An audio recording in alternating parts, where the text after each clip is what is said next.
This is Aaron Hirsch with Triathlete, and we're working on adjusting a rear derailleur. If you're having problems with rear shifting, it may not be due to the rear derailleur. For one, the cable and housing could be gummed up, or alternatively, your rear derailleur hanger, this little piece of metal coming off the back of the bike, could be bent. So if you're having shifting problems, it may not necessarily be due to misadjustment. But once you've gone through those other potential causes and identified misadjustment in the rear derailleur as the problem, this is how you fix it. Start by unhooking the rear derailleur cable from the derailleur.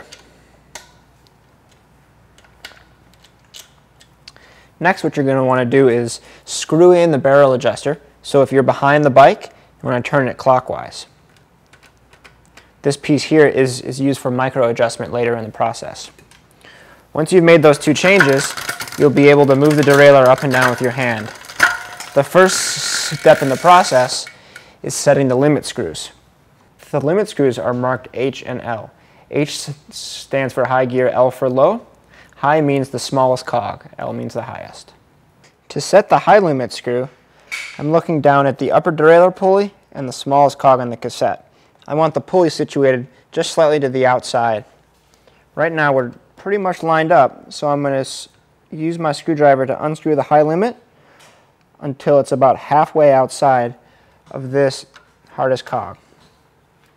That looks good, so now I'm going to go all the way up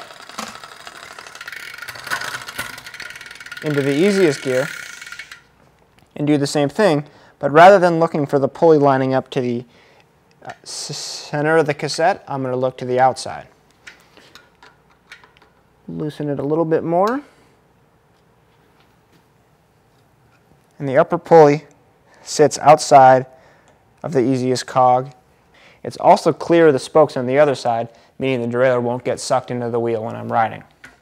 Let go, and the derailleur snaps back down against the high limit screw. Now you're ready to set cable tension. So grab the cable with your hand and pull it as tight as you can without using a tool to grip the cable any harder. Tighten it with a 5mm Allen key. Hold the derailleur with your opposite hand.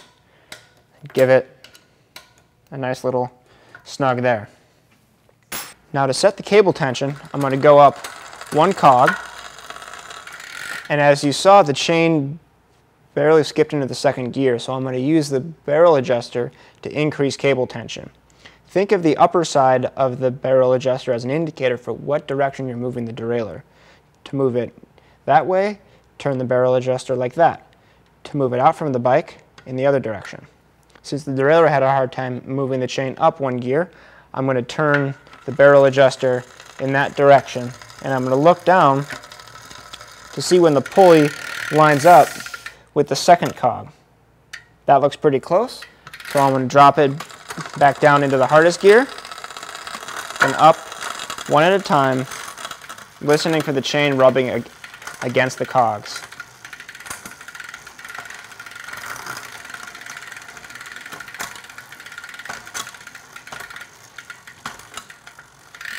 I'm going to add a little bit more tension, and you can check it by going into one of the easier gears and looking for the position of the pulley relative to the cog.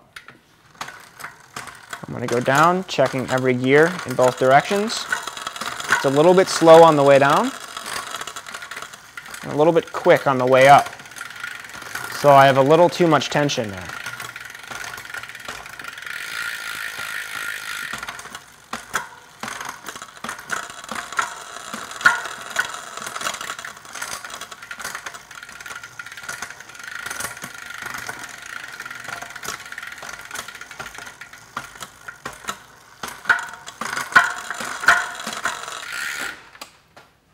And we're done.